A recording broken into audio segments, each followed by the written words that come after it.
शाम के 8 बज चुके थे। मुंबई की बारिश अभी अभी थमी थी और हवा में नमी और ठंडक थी। अजय, एक ऑटो रिक्शा ड्राइवर, आज जल्दी घर घर जाना चाहता था, लेकिन एक आखिरी सवारी की तलाश में था। अचानक रेलवे स्टेशन के पास एक लंबी काले कपड़ों में लिपटी औरत खड़ी दिखी। उसके चेहरे पर हल्की झुर्रियां थी और उसकी आंखें गहरी और निर्विकार थी। भाई, घाटकों पर चलोगे? उसने धीमे स्वर में पूछा। अजय ने उसकी ओर देखा और सहमति में सिर हिलाया। महिला रिक्शे में बैठ गई। जैसे ही उसने रिक्शा स्टार्ट किया, उसे महसूस हुआ कि सड़कें अचानक वीरान हो गई हैं। शहर का वो इलाका जो हमेशा भीड़ से भरा रहता था, अजीब तरह से सुनसान लग रहा था। कुछ दूरी तय करने के बाद अजय को महसूस हुआ कि उसकी सवारी धीरे धीरे अजीब तरीके से हंस रही थी। वह हल्के से पीछे मुड़ा तो देखा कि औरत का चेहरा बदल चुका था। उसकी आंखें सुर्ख लाल हो गई थी और उसका चेहरा अस्वाभाविक रूप से लंबा और विकृत लग रहा था। अजय का दिल तेजी से धड़कने लगा। उसने स्पीड बढ़ा दी, लेकिन तभी एक भयानक चीज हुई। रिक्शा का मीटर उल्टा चलने लगा। 150 हो 100 हो थम्स, जैसे कोई उसे समय में पीछे खींच रहा हो। अचानक सड़क के किनारे खड़े कुछ लोगों ने हाथ दिया, लेकिन अजय की चीख निकल गई। वो लोग इंसान नहीं थे। उनके चेहरे धुंधले और सड़ चुके थे। महिला ने धीरे से कहा, अब तुम भी हमारे साथ चलोगे। अजय ने पूरी ताकत से ब्रेक मारा और जैसे ही रिक्शा रुका, वह दौड़ता हुआ एक मंदिर की ओर भागा। पीछे से महिला की भयानक चीखें गूंज उठी। मंदिर के पुजारी ने गंगाजल छिड़का और मंत्र पढ़े। अजय ने जब पीछे मुड़कर देखा तो रिक्शा वही खड़ा था, लेकिन वो महिला गायब थी। अगले दिन जब अजय रिक्शा स्टैंड पर गया तो उसके दोस्त ने पूछा, भाई, रात को तेरा रिक्शा खुद ब खुद स्टेशन के पास घूमता दिखा, तू कहां था? अजय का खून जम गया। अजय का मन अभी भी कल रात की घटना से विचलित था। उसके दोस्तों ने भी उसे समझाया कि उस इलाके में कई साल पहले एक औरत की हत्या हुई थी और तब से वहां अजीब घटनाएं होती रहती हैं। लेकिन अजय की आर्थिक स्थिति ऐसी नहीं थी कि वह काम छोड़ दे। अगली रात अजय ने फिर से अपने रिक्शे को चलाने का निश्चय किया, लेकिन इस बार उसने अपने रिक्शे में एक हनुमान चालीसा रख ली। जैसे ही वह रेलवे स्टेशन पहुंचा, उसे एक और सवारी मिली। इस बार एक बुजुर्ग आदमी रिक्शे में बैठा। रास्ते में बुजुर्ग ने कहा, बेटा, तूने कल रात जिसे बिठाया था वो इंसान नहीं था। अजय का चेहरा फक पड़ गया। तुम कैसे जानते हो? अजय ने हिचकिचाते हुए पूछा। बुजुर्ग आदमी ने धीरे से कहा, मैं भी एक समय में ड्राइवर था। मुझे भी उसने बुलाया था, पर मैं भाग नहीं पाया। अजय को समझ में नहीं आ रहा था कि वह क्या करे। तभी बुजुर्ग आदमी ने अपनी जेब से एक ताबीज निकाला और अजय को दिया।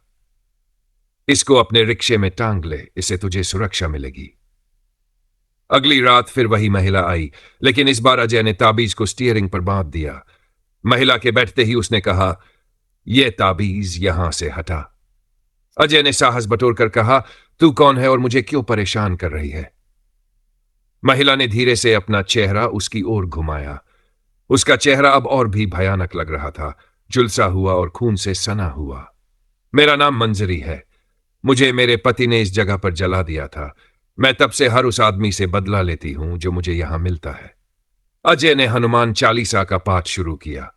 मंजरी चीखने लगी और रिक्शे में आग लग गई, लेकिन ताबीज के प्रभाव से आग ने अजय को छुआ भी नहीं। अचानक मंजरी गायब हो गई और रिक्शा फिर से सामान्य हो गया।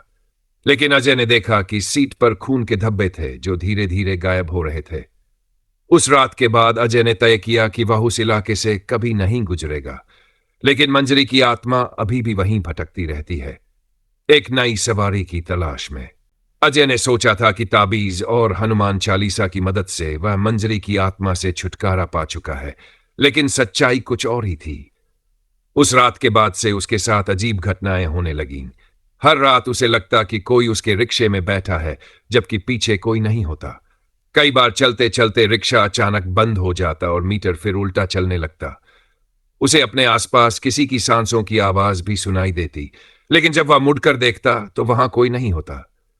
एक दिन उसने तंग आकर मंदिर के पुजारी से मदद मांगी। पुजारी ने उसकी बातें सुनकर कहा, तूने मंजरी की आत्मा को शांत नहीं किया, बस खुद को बचा लिया। जब तक उसका आत्मा बदला पूरा नहीं कर लेती, वो मुक्त नहीं होगी। अजय के रोंगटे खड़े हो गए। तो अब क्या करना होगा? पुजारी ने कहा, तुझे उस रात की पूरी सच्चाई जाननी होगी। जब तक तू ये नहीं जानेगा कि मंजरी की हत्या किसने और क्यों की, तब तक उसकी आत्मा तुझे नहीं छोड़ेगी। अजय ने हिम्मत जुटाई और उस इलाके के पुराने लोगों से पूछताछ करनी शुरू की। कई लोग कुछ भी बताने से कतराते रहे, लेकिन आखिरकार एक बूढ़ी औरत ने उसे एक चौंकाने वाली सच्चाई बताई। मंजरी की हत्या किसी और नहीं बल्कि पुलिस इंस्पेक्टर विक्रम ने की थी। अजय को यकीन नहीं हुआ। पुलिस का आदमी हत्या कर सकता है। बूढ़ी औरत ने आगे बताया, वो विक्रम की पत्नी थी। विक्रम को शक था कि मंजरी का किसी और के साथ रिश्ता था। एक रात गुस्से में उसने उसे इस सुनसान सड़क पर लाकर पेट्रोल डालकर जला दिया। मंजरी की आत्मा तब से इस जगह पर भटक रही है। अजय को समझ आ गया कि मंजरी उसे क्यों निशाना बना रही थी, क्योंकि वो भी एक आदमी था और शायद उसकी शक्ल या पहनावे ने उसे विक्रम की याद दिला दी थी। लेकिन अब सवाल था, क्या मंजरी की आत्मा को शांति मिल सकती है? पुजारी ने कहा, उसका बदला तभी पूरा होगा जब असली अपराधी को सजा मिले। लेकिन इंस्पेक्टर विक्रम अब कहां था? क्या वो अब भी जिंदा था? अजय ने तय किया कि वह इस रहस्य को और गहराई से खंगालेगा। अजय के मन में एक सवाल था, क्या विक्रम सचमुच मर चुका था या उसकी आत्मा कहीं भटक रही थी? मंजरी की आत्मा उसे बार बार चेतावनी दे रही थी, लेकिन वह अब और अधिक डरा हुआ महसूस कर रहा था। विक्रम का घर छोड़ते हुए अजय ने एक निर्णय लिया। उसे विक्रम की मौत के बारे में और जानकारी हासिल करनी थी। वह जानता था कि मंजरी की आत्मा केवल बदला लेकर ही शांति पा सकती है, लेकिन क्या विक्रम की आत्मा भी दोषी थी? अजय ने फिर एक बार पुराने पुलिस स्टेशन का रुख किया। इस बार वह सीधे इंस्पेक्टर से मिला।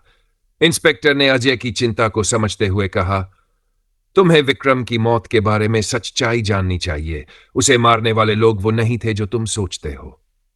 अजय ने पूछा, तो फिर वो कौन थे?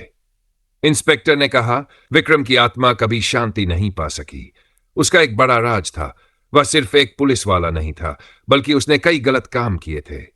मंजरी के साथ उसने जिस बर्बरता से पेश आया, उसके बाद वह खुद आत्महत्या करने को मजबूर हो गया था। वह नहीं जानता था कि उसकी आत्मा को कभी शांति नहीं मिलेगी। अजय को इस बात से झटका लगा। क्या यह सच था? क्या विक्रम ने खुद को मार लिया था या उसे मंजरी की आत्मा ने शिकार बना लिया था? तभी इंस्पेक्टर ने अजय को एक पुराना फाइल दी जिसमें विक्रम के खिलाफ एक केस था। वह केस मंजरी के हत्याकांड से जुड़ा था, जिसमें विक्रम ने ही मुख्य भूमिका निभाई थी। तुमने जो देखा है वह कोई सपना नहीं था। विक्रम की आत्मा उसे सताती थी और अब तुम ही उस कड़ी को तोड़ सकते हो। अजय ने फाइल खोली और पढ़ा। विक्रम ने मंजरी के साथ उस रात जो किया, वह देखकर वह हैरान रह गया। विक्रम ने उसे पहले लुभाया था, फिर उस पर जुल्म किए और अंत में उसे मरने के लिए छोड़ दिया। लेकिन विक्रम को यह अंदाजा नहीं था कि वह खुद कभी उस भयानक सच्चाई से बच नहीं पाएगा। अजय को समझ में आ गया कि मंजरी की आत्मा को शांति देने के लिए विक्रम का कड़ा हिसाब लिया जाना था। वह अब यह जान चुका था कि केवल मंजरी की हत्या करने वाले की आत्मा को ही शांति मिल सकती थी। अजय ने एक गहरी सांस ली और फैसला किया कि वह विक्रम की आत्मा से सामना करेगा।